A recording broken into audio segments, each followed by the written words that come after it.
اللہ اکبر اللہ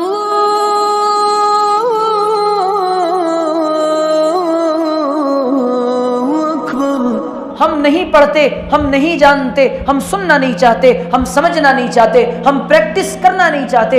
رسول اللہ صلی اللہ علیہ وسلم سکسیسفل بزنس مین تھے۔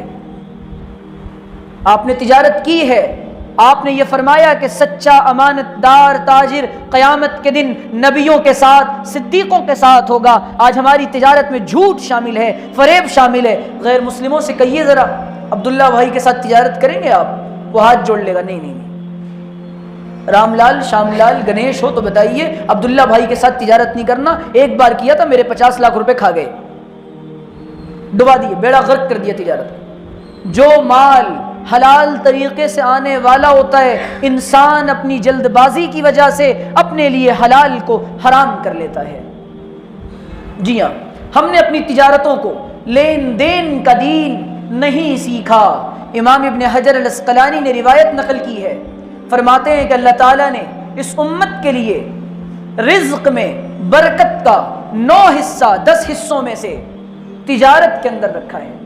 ہم تجارت کا دین سیکھتے ہی نہیں، لین دین کا دین سیکھتے ہی نہیں۔ دین پوری دنیا میں صحابہ نے جو پھیلایا اور تابعین جو داخل ہوئے غیر اسلامی ممالک میں، ان کے پاس موقع تھا، وہ تاجر بن کر گئے اور اپنے اخلاق کریمانہ کے ذریعے اور اپنی صاف اور شفاف بزنس کے اصولوں کے ذریعے انہوں نے لوگوں کو متاثر کیا تھا۔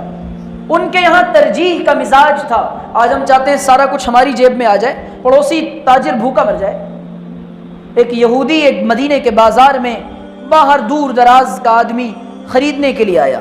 آپ نے جو تجارت کا اصول بنایا تھا رسول اللہ صلی اللہ علیہ وسلم نے، اس میں سے ایک رول اور اصول یہ تھا کہ جب کہ مارجن لیول اور ریشو کاسٹ کم رکھا جائے اور سیلنگ فاسٹ رکھی جائے۔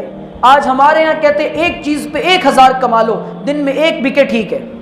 آپ نے کہا نہیں، یہ اصول ٹھیک نہیں ہے، تاکہ زیادہ سے زیادہ خریدنے والے اس بازار کی طرف اٹریکٹ ہوں اور متوجہ ہوں۔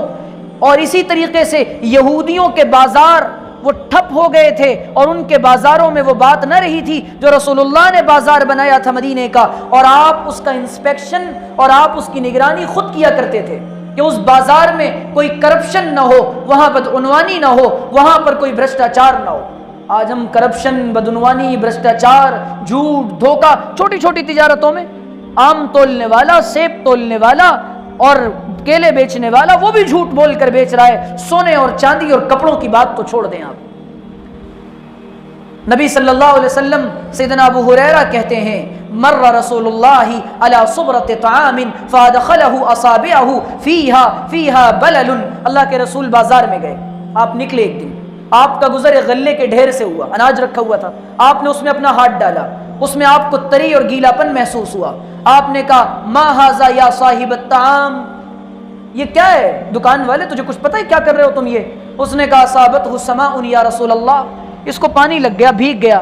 آپ نے کہا گیلے کو اوپر کیوں نہ رکھا، سوکھے کو نیچے کیوں نہ رکھا، تاکہ لوگوں کو دھوکہ دے سکو اور کم تول سکو، اس بیچارے کا نقصان کراؤ۔ آپ نے کہا کہ من غشنا فلیس منا، یہیں پر فرمایا تھا آپ نے جو دھوکہ دے وہ ہم میں سے نہیں ہے۔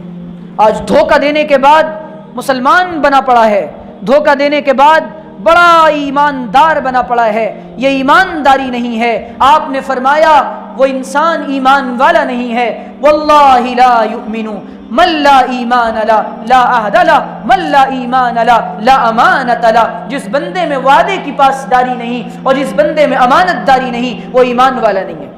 سچ بول کر تجارت کریں، اپنی بنیادوں کو، یہ اللہ کے رسول کی سیرت سے پیغام ملتا ہے۔ اللہ کے رسول صلی اللہ علیہ وسلم یہ پیغام دے رہے ہیں سچائی کی بنیاد پر۔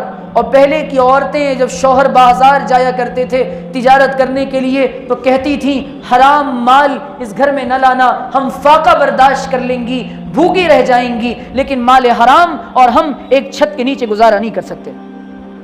لیکن آج عورتیں کہہ رہی ہیں مجھے میرا زیور چاہیے، کپڑے چاہیے، پیسے لاؤ چاہے جیسے لاؤ، اپنے آپ کو بیچ کر لاؤ، کسی کا بٹوا اور پرس مار کر لاؤ۔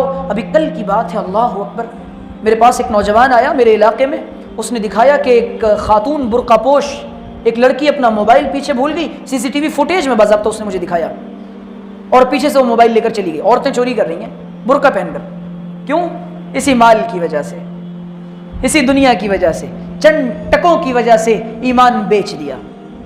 اور یہاں ایمان بچانے کی بنیاد پر آج ہماری مارکیٹس کا حال یہ ہے کہ ہماری مارکیٹس کے اندر جھوٹ اور دھوکے کے علاوہ کچھ نہیں ہے. کیوں نہیں پنپ رہی مسلمانوں کی تجارتیں؟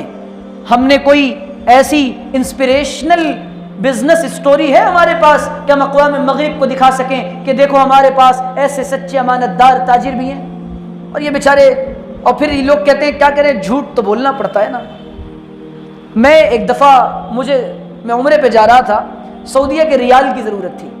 میں ایک صراف کے پاس گیا, منی ایکسچینج والا, وہ جویری تھا, آپ کیا کہتے ہیں, جویلر, اور کچھ ریال دینے وہ مجھے بھول گیا, یا میں اس کے پاس لینا بھول گیا. قیمت کے کاؤنٹنگ میں کچھ غلطی ہو گئی. 1 مہینے کے بعد جب میں لوٹا ہوں اور دوبارہ مجھے منی ایکسچینج کروانی تھی, اس نے, وہ غیر مسلم تھا, اس نے مجھے وہ پیسے لوٹائے, اور وہ پیسے اس نے مجھ کو دیے اور کہا کہ آپ یہ پیسے لینا مجھ سے بھول گئے تھے. تو ہم کس تجارت کو کر رہے ہیں اور کون سے بزنس کو؟ اور ہم نے سمجھا تجارت کا دین. تو میں یہ عرض کرنا چاہتا ہوں کہ یہ جو دین ہے, یہ دین ایمانیات, عبادات, اخلاقیات, معاشرت, معاملات, لین دین, تمام چیزوں کا دین ہے. اور ہم کو سارے دین پر عمل کرنے کے لیے سارا دین سیکھنا پڑے گا. اور رسول اللہ صلی اللہ علیہ وسلم نے ساری بنیادیں اور حدود مقرر کی ہیں, آپ کو یہ کرنا اور یہ نہیں کرنا. احل اللہ البیع وحرم الربا, اللہ نے تجارت کو حلال کیا اور سود کو حرام کیا. آج ہمارے بازار سود کے بغیر نہیں چل رہے, گھرانے اور تجارتیں لون کے بغیر نہیں چل رہی. بزنس لون لے کر کے اپنی زندگی کو اور اپنے سکون کو اور اپنی نیند کو ہم نے غارت کیا ہے. حی علی الفلاح.